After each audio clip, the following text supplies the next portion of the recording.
Les anglo-saxons contre la France.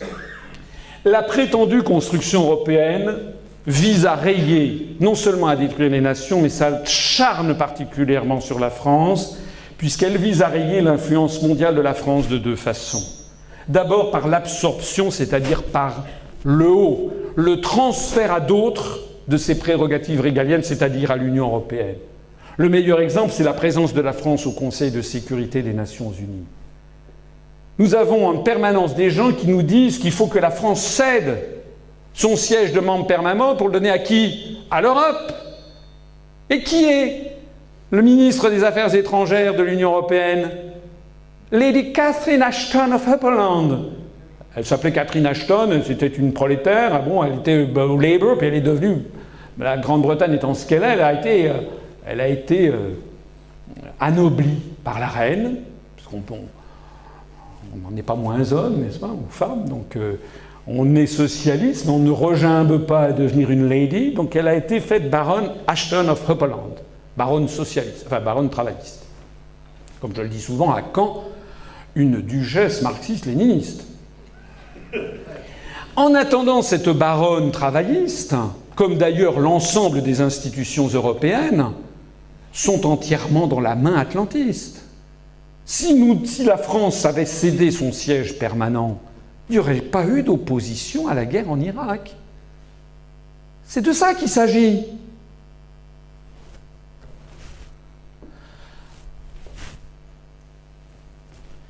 Deuxièmement, donc ça c'est par le haut, et par le bas, c'est par le démembrement délibéré à l'insu des Français. Je le disais tout à l'heure, par le haut, c'est l'apprentissage de la langue anglaise, hein, et par le bas, c'est l'apprentissage des langues régionales. Par le haut, on veut nous piquer notre siège permanent au Conseil de sécurité. Par le bas, eh bien, c'est le développement des groupements européens de coopération transfrontalière. On en voit partout, tout en France, qui n'ont qu'une seule ambition, c'est de nier l'existence des frontières nationales. Par exemple, le premier GECT qui est autorisé ici, c'est-à-dire l'Eurorégion Alpes-Méditerranée avec Provence-Alpes-Côte d'Azur et Rhône-Alpes en France, le Val d'Aoste, le Piémont et la Ligurie en Italie, en forçant les populations à bâtir des projets allant de pair, alors que d'ailleurs tout le monde s'en fout. Encore une fois, en Rhône-Alpes, en PACA, les gens, ce qu'ils veulent, c'est de l'emploi. Ils ne veulent pas perdre leur boulot. Ils se foutent éperdument de travailler avec les Ligures. Ils n'ont rien contre, d'ailleurs. Et vous voyez bien qu'il y a derrière une idéologie de démembrement des États. Regardez tout ce qui concerne la France. France-Angleterre, les deux mers, la France-Wallonie, la grande région, le Rhin supérieur, France-Suisse, Italie-France, Italie-France-Maritime, Espagne-France-Andorre. L'absorption et le démembrement de la France profitent à qui? Qui servent au fond les Français qui se moquent de la grandeur de la France? Les Cohn-Bendit, les Cécile Duflot, les gens qui, quand ils m'écoutent, se disent « mais c'est horrible, ce type est un jacobin, il parle de la grandeur de la France, c'est un ringard ». Les gens qui se moquent de la grandeur de la France, ces gens qui traitent ça d'idée de réac, il y a une chose qu'il faut que vous sachiez, c'est que jamais, jamais au grand jamais, ils ne se moquent de la grandeur des États-Unis d'Amérique.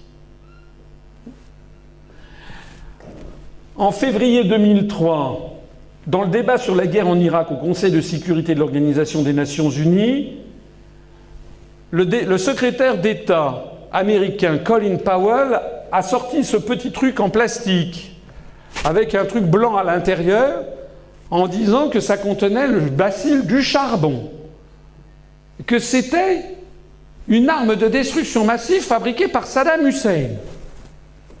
Si ça avait été vrai, il y aurait eu 10 millions de morts dans un rayon de 20 km. On est en plein délire.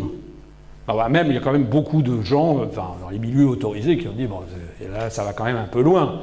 On peut quand même prendre les gens pour des jobards, mais il y a quand même des limites.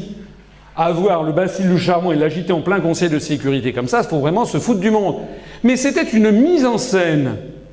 Et quels sont les seuls qui s'y est opposé? Je l'ai dit tout à l'heure, Dominique de Villepin. Je ne suis d'ailleurs pas là pour cirer les pompes de Dominique de Villepin, puisque malheureusement, il a été ensuite le signataire de la Constitution européenne.